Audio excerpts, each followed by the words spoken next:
that many keys anymore. Sweet. Get ready, so we Chris will be ready with us. Okay, all right. Good evening, everyone, and welcome to the regular meeting of the City Council of Universal City, Texas. It is Tuesday, believe it or not, November 1st, 2022, All Saints Day. We'll call this meeting to order now at 6:30 p.m. and call for a quorum check, please. Mayor Pro Tem Neville. Here. Councilmember Buck. Here. Councilmember Goolsby. Here. Councilmember Najarian. Here. Shelby. Here. Councilmember Vaughan. Here. That quorum is present. We shall proceed. The invocation this evening will be given by Councilmember Vaughan, and I'll lead us in the pledges afterwards. Please stand. Dear God, we pray that we have the wisdom and courage to make decisions in the best interest of the residents and businesses of Universal City. Amen. I pledge allegiance to the flag of the United States of America and to the republic for which it stands, one nation, under God, indivisible, with liberty and justice for all. On the Texas flag, I pledge allegiance to thee, Texas, one state, under God, one and indivisible.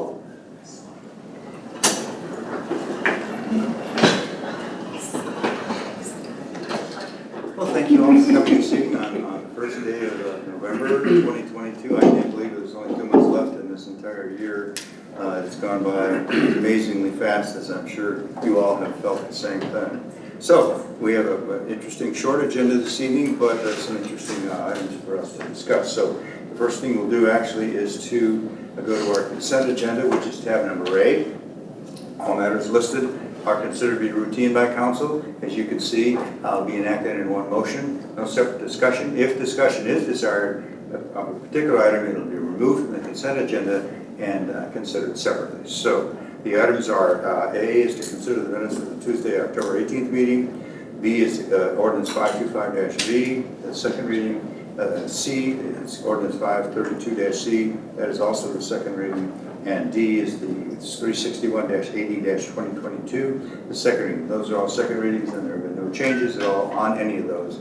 So that's why they were considered as part of the consent agenda.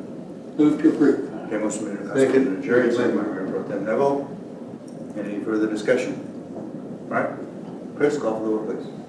Councilmember Najarian. Aye. Mayor Pro Tem Neville. Aye. Councilmember Buck. Aye. Councilmember Goolsby. Aye. Councilmember Shelby. Aye. Councilmember Vaughan. Aye. Okay, that motion passes. Let's move on into our citizens to be heard with the next agenda item. And again, this is an opportunity for citizens to address council on issues or concerns. Informative only, no particular action on that, but we certainly welcome comments from you citizens. And there's been one individual that has signed up this evening, and that is Mr. Rubal. Please come forward. Mr. Rubal. Mr. Mayor, council members, previously I have addressed council with regard to the 2.5% increase in salaries, showing that in a 20-year period it would increase salaries 68%. I sent council a comparison of the step increases with the federal government. And basically over that same 20-year period, the federal government would increase salaries 38%. So essentially the 2.5% is actually twice the federal standard. And there are also the conditions with regard to the step increases which require that a participant that gets that step increase is fully successful in their job description. So does fully successful, for example, mean that we should be prepared for all the information required to know exactly what we're going to go for bond issues? Is fully successful mean that there are conditions under which we should accept open review rather than sole source contracts? There are a lot of conditions that fully successful in the federal government would apply to the city government too. However, we seem to be a little bit in a gray area as far as what fully successful means whenever we prepare for budget, as example for this budget year. So hopefully that will be taken into consideration in the future. Then finally, I do support fully a full-time city clerk. And basically one that is not divided. I do not believe there's a requirement for another full-time city employee. Essentially, I think we've grown to the point where the Economic Development Board should consider supporting their own person for that role. If there is a need for extra person, it shouldn't be full-time, it should be part-time, and that way you avoid long-term incurment of costs for retirement and so forth. So please consider that whenever you deliberate those issues. Thank you very much for your time. Thank you, Mr. Vaughan. Appreciate it very much. Okay. Anyone else in the audience who would like to address us that you get a chance to sign? Yeah, I forgot to sign up, and then I forgot I cared about Sure, it. So of course. actually, you all did. Ashton Bowman, 1287 Eldorado. So not that anyone like super cares, but I'm just gonna give my 2 cents. I really just like the signs that the Cibolo Creek Crossing has put out, the ginormous ones, now that I get to look at every day when I turn into my house on Eldorado. So fingers crossed they're not up for like super long, because I just think they're a little bit huge, aggressive, and just don't look very pretty for the city. That's about it. Thanks. Thank you, ma'am. Anyone else? Okay, thank you very much. Let's move on then to our business for this evening. First item is tab number B, to discuss and to consider ordinance 370-Q-2022. It's an ordinance of the City of UC, Texas amending ordinance 370-P-2022, codified under City's Code of Ordinances, revising section 302-4, weeds of the International Property Maintenance Code accordingly, providing for severability and providing an effective date. This is our first reading. So, Ms. Turner? Thank you. Chief Crossrez is going to speak on this. Vacant parcels come in all different sizes. We have the residential ones, we have medium-sized ones, and we have some that are actually quite large, over 2 acres. We have some that, are up to the 30-acre size.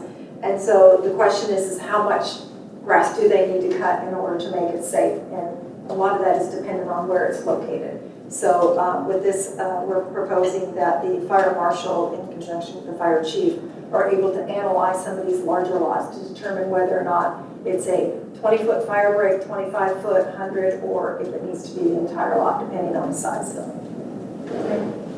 Chief? So this was brought to our attention as a potential issue that we weren't really enforcing the 100-foot rule. Years ago, this was brought up because there wasn't as much development in the city, so there were larger parcels out there that had a lot of overgrowth, brush and trees and weeds, and so in certain situations it would create fire hazards for certain neighborhoods that were adjacent to those lots. And so this, along the way somewhere, the 100-foot rule came into place, and we've had a couple of situations come up here recently where it was brought up again, said do we continue using that 100-foot rule, or do we take a look at the properties and make a decision based on what makes sense for that property? It might only be 20-foot, or we might have a major roadway there that we can calculate into that fire break and not have to force somebody into mowing twice or 3 times as much. And so we came up with an idea to just let the fire marshal go and evaluate as needed whenever we're called out to evaluate how much of a fire break is needed for a particular property in the city. And I think we can make a better informed decision working with the owner of that property or the parties that are involved to try to come up with a better solution than just throwing a blanket 100-foot requirement out there. So that's why we're bringing this to you today, to just allow us to have a better working relationship with whoever's involved with the fire break situation. Okay, let me entertain a motion, and then we'll go to discussion. Move to approve. Motion by Councilmember Shelby, second by Mayor Pro Tem Neville. Let's open for discussion. Any questions of Kim or Chief Castros? I'll make sure that looking at this, I don't see where it's specified 100 foot from the front property line. And what happens if we happen to have a big place that has 100 foot from, without a corner, has 100 foot from another property line? Yes, and that's why we're recommending that we go out with the fire marshal and evaluate those properties individually, because it may be that it's somebody else's responsibility for that backside of that property to maintain. And so we want to take a look at the whole situation and be able to, again, take into account streets that might be adjacent to that property that we can use in that calculation and make a better decision that way. Thank you. And under the code, all grass is considered weed. That's what it says in here. All grass is considered weed. What line are you looking at, sir? Under the second, 302.4, oh, sorry. 302.4. Second. Yes. Says maintain free from weeds or plant growth. And then it defines noxious weeds. Weed shall be defined as all grass, annual plant and vegetation. If it's grown 10 inches. Grasses, it says, so some grasses and weeds.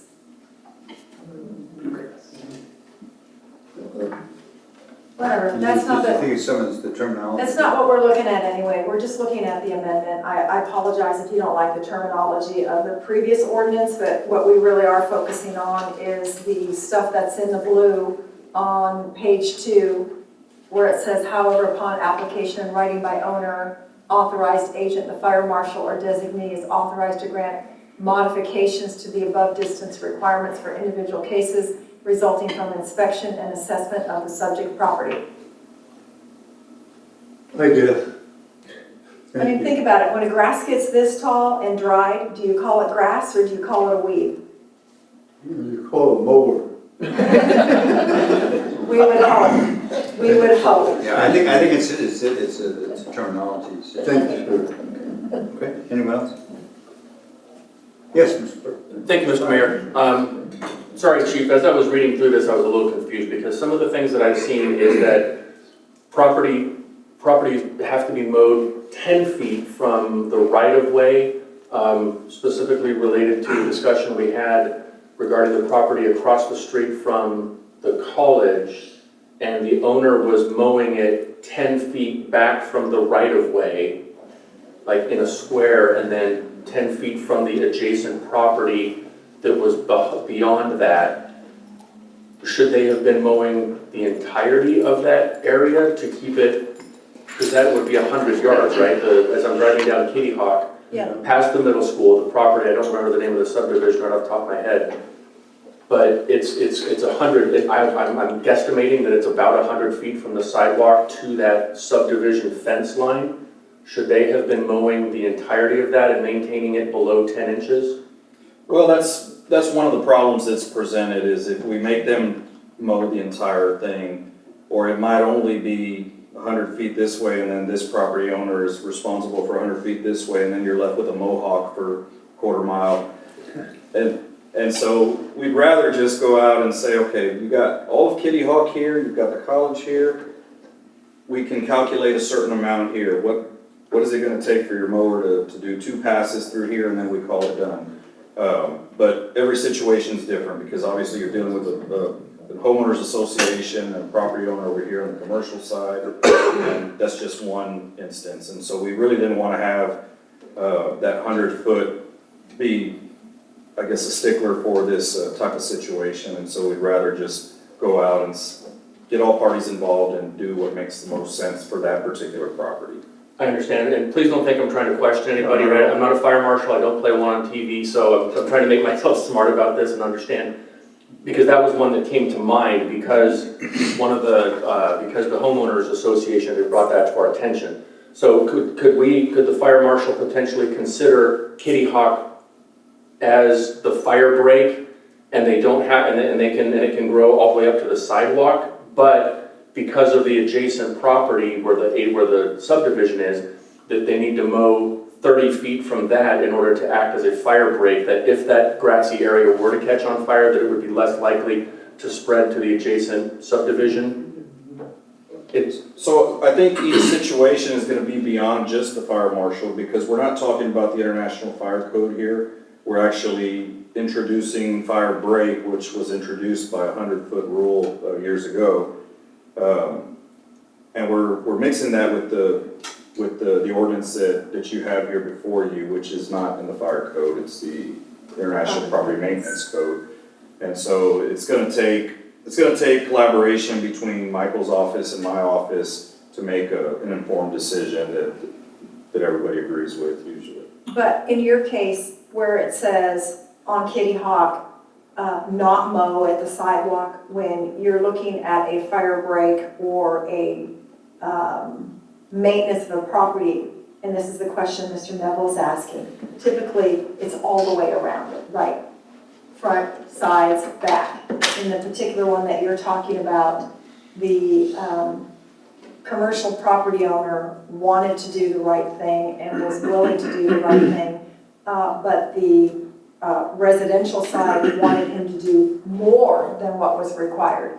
Well, then after Michael had done all the research, we found out that the HOA was responsible for the 25 feet from the fence, and then the commercial property owner was responsible for his portion of that too. So these are the unusual circumstances that we have to deal with, that there needs to be a little bit of flexibility for us to work within so that we can make everybody happy. One, the HOA will have to make their 2 pass-throughs, the commercial will have to make his pass-through, plus the size, and then the pedestrian area. So I think the way I was trying to answer your question, I'm sorry, is you're saying if we do calculate Kitty Hawk Road, for example, into that calculation, and it no longer needs that 10-foot, well, that's not my decision. That 10-foot is already a requirement in another code. So it would just go in conjunction with using Kitty Hawk for fire break plus whatever the city's requiring for the right-of-way 10-foot. So. And I had that blinding flash of the obvious a few moments ago as you were talking, that I was getting all of the beautification, like for residential properties, and we're gonna, the code compliance and the fire safety, and this is about fire breaks specifically, not about the 10-foot requirement for the aesthetics essentially and safety. Okay, thank you, Chief, I understand it, I appreciate it. Mr. Mayor, thank you, sir. Sorry for taking up that much. Anyone else, Mr. Paul? Just quick, the verbiage in the amendment, I just think is a no-brainer, and good job. Nothing is a blanket. That's all I have. Anyone else? All right, we have a motion and a second, correct? So let's call for the vote then, please. Councilmember Shelby. Aye. Mayor Pro Tem Neville. Aye. Councilmember Buck. Aye. Councilmember Goolsby. Aye. Councilmember Najarian. Aye. Councilmember Vaughan. Aye. Okay, that motion passes. We move on to tab number C, which is to discuss and to consider the FY 21-22 fourth quarter financial report. Thank you. Jessica, I believe you have the show here, ma'am. No, go ahead. One of the few times out of the year we actually get to see Jessica outside of budget season, so thank you for being here. Of course. All right, so I'm gonna go over the Q4 summary.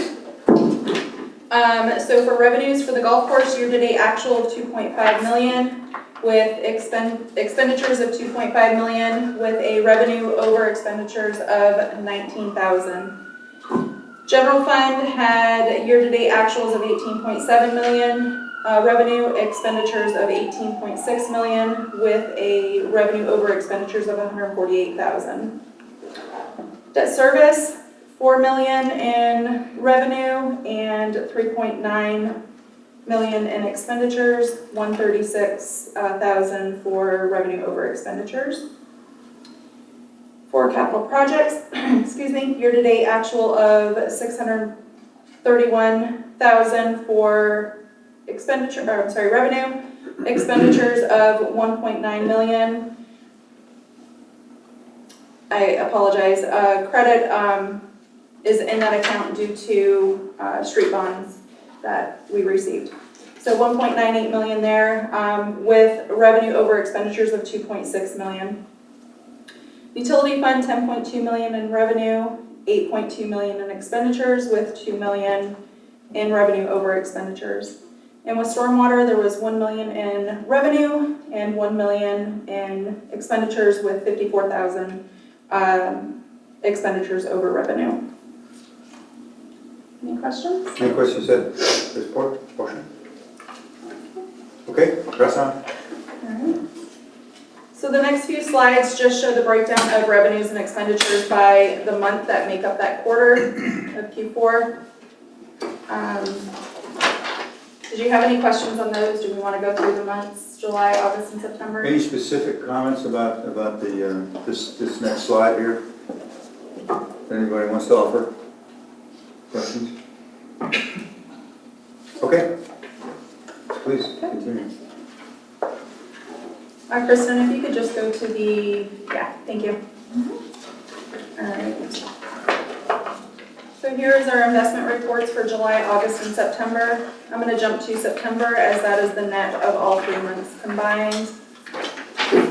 Our beginning market was 5.1 million. Ending market was 5.17 million. Our average rate was 2.3%. We received 10,000 in interest. Our operating Techstar account was starting balance of 454,000, ending balance of 2.6 million. Our savings account was 9.9 million starting, ending 9.5 million. Our employee trust account, 1,000 starting, 1,000 ending. Debt service started at 913, ended at 916,000. Capital projects, 5.4 million starting, ending at 5.4 million. Average investments were 2.3%, and we received a total of 42,000 in tax pool interest and Techstar interest of 175,000 for the quarter. Any questions? Yes, so? Now that tax pool is paying a little bit, I'd like to see us move as much as we can to tax pool. We only have about 5 of the 23 million there. I think we could probably move another 15 million and get maybe $300,000 in revenue added to our budget. So that's only going to keep going up in the foreseeable future. So hopefully that's Let's on hope it does. the plan. Yeah. Good suggestion, thank you. Good suggestion, Michelle. Yes. William? Thank you. Is there any, anything we need to worry about? Having to be able to move money back or anything like that between those accounts? Is there any kind of delay we may run into? Okay. No. Thank you. Anyone else? Okay, you have anything else? Yes. Okay, this does require a motion. Move for approval. Motion made by Councilmember Shelby. Second. Second by Councilmember Najarian. Any additional discussion, anyone? I'd just like to say that I thank you for meeting with me. I still have a few more questions to make sure I understand it, that I'm comfortable with the numbers. And so we'll do that offline. So Okay. nobody else has to hear it. No, thank you. Thank you for your Thank you for sparing me. Yes, Mr. Buck. Thank you, Mr. Mayor. In the letter, there was a portion in the agenda that had some of the ideas of what we would like to do with the excess revenue that we had developed and what some of the leftovers were. Yes, thank you. And specifically in response to some of the input that I received at my meet and message event and what Mr. Rubal brought up. And speaking strictly and agnostically here, right? Not about specific individuals. The city clerk is also the executive director of the EDC, correct? Yes, as well as the elections clerk. And a significant portion of the salary for our city clerk comes from the EDC revenue, is that correct also? Does it make sense to hire an EDC executive director, and I'm trying to educate myself, so that we can free up the city clerk to be a full-time city clerk rather than hiring a deputy city clerk? So the reason for the deputy city clerk is to slowly move that person into all of the city clerk duties at some point. So yes, makes sense to have somebody who is strictly dedicated to the economic development, and that is our goal. but we felt that the city clerk and the election functions might be too much for one person to handle and to learn on their own. And so that's why we thought we would bring them in as a deputy clerk for a while, and then eventually just make them the city clerk, and then split the city clerk out, dedicated, and then that means the EDC person is dedicated also. Okay, so we are moving towards that Yes, sir. full-time city clerk that only does clerk City and clerk. elections functions, and then somebody else who is dedicated only to the EDC. Right, like for right, typically the city clerk would go to all of the meetings in the city, not just city council, but because Kristen has so many duties, Michael and I kind of pick up the duties for all of the other boards and commissions. So yes, eventually the deputy city clerk would take over all of that function, plus the stuff that Kristen is doing right now, which also is open records requests, records retention, record scanning and documentation. So it's a big job, but probably not something that somebody could just step right in and do. Sure. Probably need some guidance from Kristen for quite a while. Yes, ma'am, that makes sense. Thank you. And regarding all the other suggestions that were in there, I like all the other suggestions. The fire truck deposit, for lack of a better, down payment, for lack of a better term. Some of the other items that It's were not a in there. reserve fund, it's not a restricted fund, what's it called? Putting you on the spot. Well, like an assignment. An assignment, thank you. Where we can earmark some of that money. Earmark, you can use that word too. That's good. Awesome. Thank you, Mr. Mayor. Only because we know we have that expenditure coming. Okay, Mr. Vaughan? So just a point of clarification, so are we voting to just accept the financial report, or are we voting to allow the city to implement what they were recommending in the letter as Thank you. well?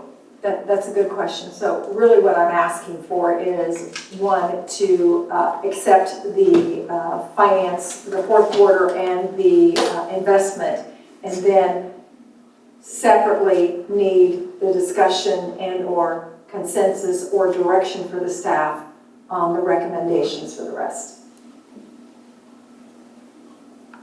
Okay, well, the way that this particular item is listed, this does not include that. I don't think, does it? It's I'm in, It sorry. really is just the fourth quarter financial report. That's what we're actually voting on Yes, at this moment. exactly. That's what I need you to vote on, but I need some consensus or direction with regard to the 148,000, where it says staff is recommending 64,700 to be carried forward for a deputy clerk position and the remaining for reserve. That's just my recommendation. I need, some direction or consensus from the council that is the direction that you would like your staff to move forward with. And if that is the case, then we'll put everything into place after that. We're looking at the quarter financial report, which includes this $148,000. It includes the excess, correct. All right, so we do have a motion and a second. We can still open it for discussion because especially related to the $148,000. If everybody seems comfortable with that, that's up to you. But let's keep the discussion going. Paul? No, I was fine with that, if that's the way we're going to move it, since there's, Okay. So the motion was made basically saying that you agree with the fact that the $148,000, the way it's been recommended by staff, is the way we need to go. And so what we will do then, budget-wise, at some point, we'll be making amendments to the 2023 budget to formalize those items. Okay, very good. All right, so motion and second. Do we have any more comments, Bill? Well, just to give feedback on the recommendation, I think in my opinion, I'd rather hear like what the police chief has to say on what his recommendations are, to see if he has any staffing needs that might be more important than a city clerk position. That's just my feedback. So I spoke to the chief of police. I mean, as a staff, we all discussed the excess and what we thought should be done with it. And he recognizes that he added in an officer in 2019, and we added in 2 officers in the 2022 budget. Staffing-wise, they will always need somebody. The fire department will always need somebody, but the $148,000 isn't going to cover a detective. So it's kind of a moot point. We went to the low-hanging fruit, the 2 items on the agenda that cost the least amount of money. Okay. Anyone else? All right. We do have a motion and a second, so I'll call for the vote then, please, Chris. Councilmember Shelby. Aye. Councilmember Najarian. aye, Mayor Pro Tem Neville. Aye. Councilmember Bug, Aye. Councilmember Goolsby, Aye. Councilmember Vaughan. Aye. Okay, that motion passes. Proceed. Thank you very much. We'll go ahead and continue on with the budget for this coming fiscal year. And that is our business conclusion for this evening in our meeting, so we'll turn it over to our city manager for her comments. I don't have very many comments. One, there's not a lot of people here that participated in the pumpkin patch. I know Mr. Najarian was out there a lot, Ms. Bowman was out there a lot. We have some staff members that were out there a lot. But it was just, I know we say this every year, it was the best pumpkin patch we've had. And I believe at the next meeting, the Parks Partners will be here and they'll give you all the details about what happened. But it was a fabulous event. If you've been watching the numbers for early voting, we're very happy. People are getting out and voting. Of course, we don't know if they're Universal City residents since they can vote everywhere. And also, haven't heard too much grumbling on the voting that this is the first time people are not doing straight party voting, which I know that the elections clerk was a little bit concerned about that, but that seems not to be an issue at all. And thankfully, and before voting started, we did get the alarm system fixed at the golf course, so we don't have to have police showing up. That's all I have for this evening. So, Okay. thank you. All right. Let's open up for council comments. We'll start out with Mr. Vaughan. I would just like to ask for my council members if they're interested in a future agenda item to talk about our fund balance policy in terms of how much we have in reserves, how much we want to have as a target, so that we know if we've got extra money or if we need more money, but something to be working towards in terms of how much we have set aside. Okay. I think that that could lead to a potential agenda item to open just for discussion only, no action. Is that the consensus from council? Discussion only, yes. Okay. No, I think that's a good point. A chance to discuss that in an open setting, so staff can give brief council on some of the issues that how they've looked at it. So consensus among council is let's go ahead and put this on as a future agenda item then. Okay. We'll do it within probably next month or so. We don't want to overwhelm anybody in December. 1 second. So, you want to do that after? How long do you think? The budget, I would, and then do something after the yeah. We'll probably have all that ready for you in January. So. Yeah, let's put it on for a January item then for discussion. Okay. Thanks, Bill. Appreciate it. All right, Mr. Shelby. Nothing for me, thank you. All right, Mr. Najarian. Oh, I'm just going to say, yes, the patch was a big success this year. We had just a lot of volunteers, a lot of students, just droves of people came out. Ashton was there, Steve came out. Well attended, and every year it just seems to get better. It never ceases to amaze me when you put out requests for help. This community comes out in droves. I'm really proud of that. That's all I have to say. It's absolutely amazing. Fair? Well, yeah, I was going to kudos the pumpkin patch because a lot of people talking with them how much they enjoyed it and everything. I also wanted to say I was very excited last night to see just the sheer number of people out and about for Halloween. I don't know about y'all's neighborhoods, but ours was crazy and it was wonderful, and I was happy to see things get better. So, thanks, Mr. Mayor. Okay, Mr. Buck. Given Mr. Goolsby's level of Halloween decoration, I'm not surprised that people were coming by with their video cameras to, and I think you might have had a fire hazard out there. Just one or two. The Halloween party at the golf course at the event center was also a huge success on Thursday evening. A lot of people out there with great looking costumes. I didn't recognize a few people until they said hi, and I went, hi. Oh, hi, now I recognize you. I know everybody's anxious to know about their Universal City history for the council meeting. On November 2nd in 1931, that's tomorrow, a whole bunch of years ago, marked the first day of training for pilots at Randolph Field. And on November 12th in 1977, the Universal City American Legion Post 667 inaugurated its facility at the corner of Bowie and East Bird in what is now the Aviation District. That's all I have, Mr. Mayor. Thank you. Thank you for that historical background. Appreciate it. Mr. Neville. Thank you, Mayor. I don't have much, I think my grandson was surprised when he went, he's an adult, not a little kid. Was surprised when he bought a pumpkin, which he estimated about like this. When they asked him, he asked how much it would cost, he said $50. That was the price. That's the price of pumpkins that goes up that high. They've been carved magically and, you know, had lights in it or something I could see. A $50 pumpkin, but, you know, I guess the prices and everything are good today. Supply chain crisis. Yeah. Okay, Mr. Neville, thank you. Just a couple of items. Obviously, early voting is on and it runs through Friday. The early turnout has been very, very good. Thank you if you've all voted. But this is your God-given right to vote. As Wes Becken used to say, exercise the franchise, which means get out there and vote. You do make a difference. So regardless of what your position is, I think it's important for you to vote, however you feel. I voted about a week ago, and it's very, very. If you have not voted yet, it's pretty simple. The process is very easy. The clerks in there are doing a terrific job, and they're guiding us all to make it real simple for us to cast our ballots. So I really appreciate all the hard work that's been done. The parade is Saturday, Veterans Day Parade. I hope the weatherman will cooperate. We'll see. It's like the 52nd annual parade at Universal City, honoring our veterans.